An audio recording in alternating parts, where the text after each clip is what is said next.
ATSST official. তুই আমার সাথে থাকবি না? সাদিয়া ব্যাগ গোছাতে গোছাতে আমার দিকে আর চোখে তাকিয়ে ভেঁচকি কাটলো। আমি আবার জিজ্ঞেস করলাম, সত্যি থাকবি না? না, তোর সাথে আমি আর থাকবই না। কই যাবি? জাহান্নামে। বাল্যকালের পরিচিত কাউকে বিয়ে করলে জীবন শেষ। তারপর সেটা যদি হয় আবার বেস্ট ফ্রেন্ড, তাহলে তো আর কোনো কথাই নেই। জীবনের বাকি যাও একটু ছিল তাও শেষ। ভাড়া লাগবে? কিছু টাকা দিয়ে দিব? সাদিয়া দরজার সামনে যেতে যেতে ভ্রু কুচকিয়ে আমায় বলল, হারামজাদা, তুই জীবনে মানুষ হবি না? কেন? আমি মানুষ না? আমারই কি তোর এলিয়েন লাগে? সাদিয়া দরজা খুলে একটা দীর্ঘশ্বাস ফেলে বলল, আল্লাহ, জীবনে কি পাপ করেছিলাম তুমি আমার জীবনে এমন একটা বদ জামাই দিছো? ওর কথা শুনে আমি একটু আগ বাড়িয়ে বললাম, তোমার বাপেই পাগল হইয়া গেছিল আমার কাছে তোমারে বিয়া দিতে। তোমার মতো পেতনিরে বিয়ে করার কোনো ইচ্ছে আমার ছিল না। সাদিয়া দাঁত কটমট করতে করতে দরজার পাশে তাকালো। সেখানে একটা ঝাড়ু রাখা ছিল। সাদিয়া সেটা হাতে নিতেই আমি পিছনে ফিরে দৌড়। এই তুই খাড়া, কই যাস? দৌড় দাস কেন? সাহস থাকলে আমার সামনে আয়। আমি দেয়ালের আড়ালে গিয়ে দাঁড়িয়ে একটু উকি দিলাম। যা, বাপের বাড়ি যা। 2 দিন পরে তো আবার ঠিকই এসে পড়বি আমি জানি। মোল্লার দৌড় মসজিদ পর্যন্ত। সাদিয়া আর কিছু না বলে ঝাড়ুটা হাত থেকে ফেলে ব্যাগট্যাগ নিয়ে বেরিয়ে গেল। ও বেরিয়ে যাওয়ার পর আমি একটু দরজার সামনে গিয়ে দাঁড়ালাম। ওই সাদিয়া শোন। সাদিয়া পিছন ফিরে তাকালো। Tata, bye bye. আমার কথা শুনে সাদিয়া জোরে একটা চিৎকার দিয়ে আবার হাঁটা শুরু করলো। সাদিয়া আমার বেস্ট ফ্রেন্ড। ওর সাথে আমার বন্ধুত্ব যখন আমাদের বয়স 2 কি 3 বছর। একদম পাশাপাশি বাড়ি আমাদের। আমারটা 26 নাম্বার আর ওরটা 29। আমার বাসা থেকে ওর বাসাতে যেতে সর্বোচ্চ 15 সেকেন্ড লাগে। ছোটবেলা থেকেই একই সঙ্গে বড় হয়েছি, একই প্লেটে ভাত খেয়েছি, একই বিছানায় ঘুমিয়েছি, একই টিভিতে কার্টুন দেখেছি। মানে প্রাপ্তবয়স্ক হওয়ার আগ অবধি সবকিছু একসঙ্গে ছিল। School, college, varsity. আমাদের সম্পর্কটা যে বন্ধুত্বের ছিল সেটা প্রথম দেখায় কেউ বিশ্বাস করতো না। সবাই ভাবতো আমরা কাপল। আমরা মানুষের কথায় অত কান লাগাতাম না। যার যা ভাবার ভাবুক, আমরা তো জানি আমরা কি।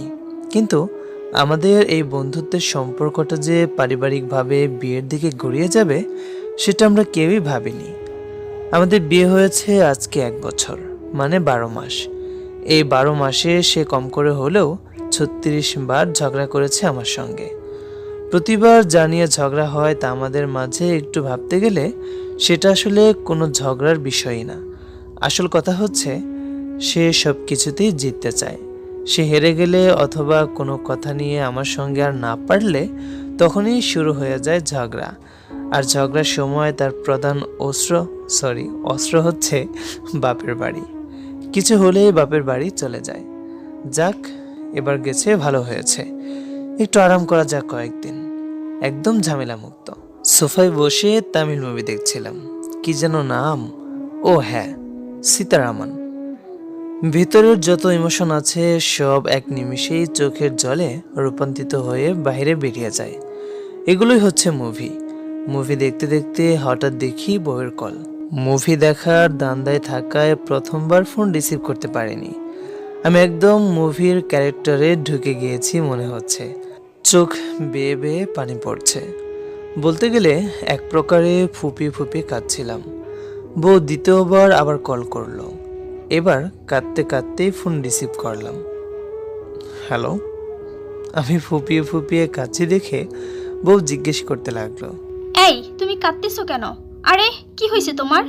আসিফ, কি হয়েছে?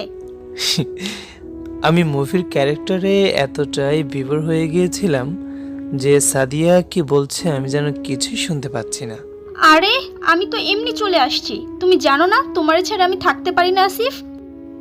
আমি রাগ করলে তুমি রাগ ভাঙাও দেখে আমি বারবার রাগ করি। এবার তুমি আমার জন্য কেঁদে ফেলছো।